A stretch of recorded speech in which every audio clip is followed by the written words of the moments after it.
The School of Medicine is a very important part of the local economy. We are one of the largest employers in Palo Alto and one of the largest employers in Santa Clara County. Our employees at the medical school number about 5,600, and with our other trainees and students, we're a community of 7,000. At the total medical center, including Stanford Hospitals and Clinics and Lucile Packard Children's Hospital, there's a community of more than 12,000 employees. Together, we're roughly 18,000 to 19,000 individuals. The stimulus funds are really important to the medical school right now.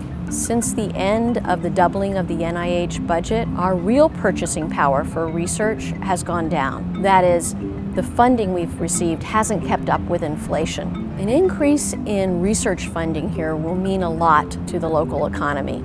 I estimate that our faculty will receive more than $80 million in new research grants, and with those new grants, they'll employ 100 to 200 new employees.